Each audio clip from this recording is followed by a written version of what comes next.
Ahoy! So, first off, if to the three who were here, if you were expecting one from me last week, surprise! Our second baby boy was born last week during this exact time. Well, we were in the hospital for the birth of my second son last week during this time block. So I had to message Daisy, who manages our accounts, and be like, yeah, that's not happening. So we'll get back to that topic later. What we're talking about this week is we introduced it on the Instagram channel as simple, hard, and effective programs, how to create them, how to design them. Thank you. I appreciate that. It's been great. And mom and kiddo are healthy. What's the joke? Like, this isn't my first rodeo.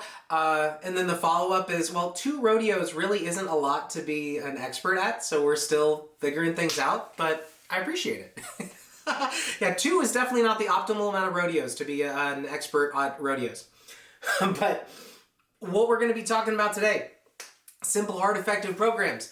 And it might sound at first like, well, we know how to do that. We're coaches. We know how to design simple, hard, effective programs. But what we're going to talk about today is simple, hard, and effective for you as the coach. How you create programs that build in that discipline and progression for your skill at programming and your ability to serve your clients. How do we do that? In one word, don't sign off as templates, but how do we use them and what does that mean? Not often, like, when we tell coaches, and we tell every coach, novice, intermediate, advanced, doesn't matter, to use templates with their programming, we don't get a lot of people who just outright reject the concept. We do get some who are like, but I really want to customize for every client and that kind of thing. We don't get a lot who do that. Occasionally we do. More often, though, we get coaches who they're like, oh yeah, templates make sense to me, but then they so hyper customize like every single client that they get and personalize that no program they ever build looks like the template that they started with. And that's not only, although it feels like delivering a better service, we talk a lot in our online coaching excellence course about waste. It feels like we are delivering a high quality of service. We're working with each client to develop exactly what they need. It's actually over design, and it tends to introduce a lot of waste. Here's why. When we look at templates, the first thing is, the first thing that templates help, especially for novice coaches, is instilling a discipline of not hyper customizing. We have to acknowledge that for most of your clients, unless you're dealing with advanced athletes who are already have a long history of training adaptation and they're already pushing at the limits of their recoverability, most people will see progress on relatively simple programs.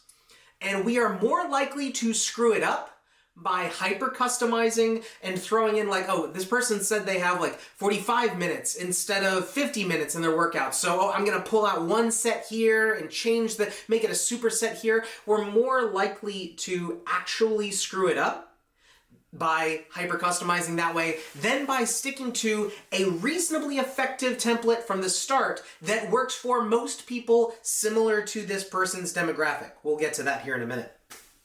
The second, templates instill the discipline of mastering your lane.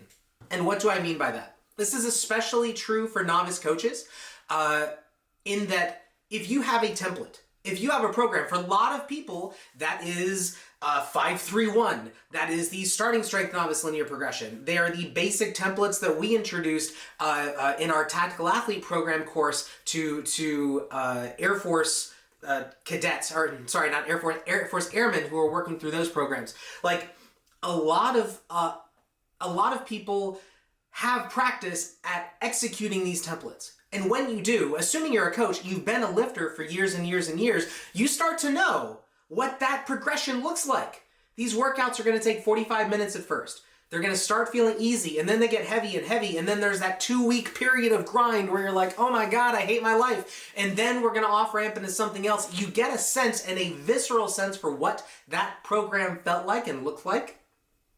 And so, especially if you're coaching online, if you use similar templates, similar concepts, like structures as a novice coach to what you have done and what you have helped others do, then when someone on their very first workout reports that they spent 90 minutes and this is a basic linear progression, you're like, what? What just happened? And you immediately know whether or not they provide the insight or not, something went wrong. They're taking too long in their rests. They are doing more sets than they're telling you. Their warm-ups are 30 minutes long. They added in an incline treadmill for 20 minutes to the start. You don't know what it is yet, but you know where to dig. As you become a more experienced coach, as you start employing MED, like we talk about in the principles course, like Matt has talked about extensively, you can branch off from that more freely because you more understand the principles. But as a start, we want to start with what we know. Especially novice coaches want to stay in their lane and master the discipline of executing in our lane. The next thing the templates do is it instills the discipline of improving in our programming progressively. What do I mean by that? Each time I use a template, I don't just have the exercises. I have the demo videos. I have the comments. I have recommendations for warm-ups for my newer lifters. I have a lot that gets built into the template just kind of as an aside. So when I have a lifter come back to me and ask, I was really lost with the warm-up today. I didn't know what to do. That's interesting. I'll mark that. Does it happen again? Does it happen with 2 clients? Okay, that's something I can build into the template, or 2, 3 clients. That's something I can build into the template so that no client feels left behind from the start. No client feels lost or undercoached, and I don't have to remember with every new client to include that information. Now, we want to be careful with this because we can, again, over-toss things into the program every time someone is confused or doesn't, get what's going on. Let's add that into the template until each workout fills the screen from top to bottom in TKC. It's just, blah. We don't want to do that. But we can selectively choose based on experience what information our clients are most likely to need. In that way, we have that pre-programmed. We don't have to rely on our fragile meat brains to handle that for us. And then finally, what templates help us do is adjust to different audiences, or at least different sub-audiences. So the takeaway from this one, if you don't have templates in your program right now, if you're not using them, if you don't feel you're using them effectively, here's what I would do. First off, make sure you can. Like, even if you're using Google Sheets, or obviously we use TKC, templates are a built-in feature and that's great. Most apps do allow for templating. If you don't have an efficient way to do that, find a different way. Find a different way to deliver programming. It is a core feature for an online coach to be able to have templates one way or the other, however you do it. So 1, make sure you can, and that's pretty seamless and efficient and makes sense for you how you would do that. 2, have 3 to 4 templates. 3 to 4 templates that for your most common client avatar. Are you an experienced coach with hundreds of clients under your belt? Go back to clients who you had the most success with or are having the most success with, and go back to what was my first program for them? What did it look like? When we were rocking it, what did it look like? And start from there in your template design. If you're a novice coach, start with known, proven, generally good programs that work for a lot of different people and manipulate it from there. Have one for a 3, 4, and 5 day week schedule, because that's the most common changes that we get for our clients, like when they're available. Most commonly, clients will be like, I can spend a good bit of time in the gym, but I can only get out Monday, Wednesday, Friday.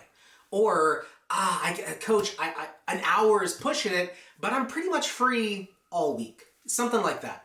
So have a few templates to adapt to different schedules, and if you have a pretty broad range on demands, then have different templates that meet different coaching demands. So for instance, if you work with masters athletes, or they're a pretty sizable subpopulation that you work with, have your core template for, I hate the term, your Gen Pop athlete. Maybe I'll do that on another day, why I hate Gen Pop and how it's useless. And then have one that you start with for your older athlete, for your older lifter, your 55 plus, or even older than that, obviously, your masters athlete. So I would start there.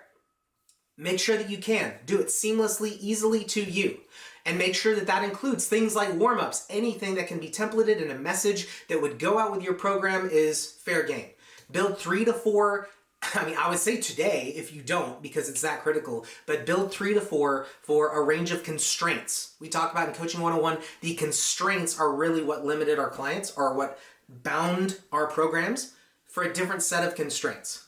And then finally, go back and, or first off, start employing them, start using them, and immediately go through maybe your last 2-3 weeks of programs. What kind of questions are you getting? Where do you feel stuck as a coach? And think to yourself, how could I have fixed this with the discipline of templating?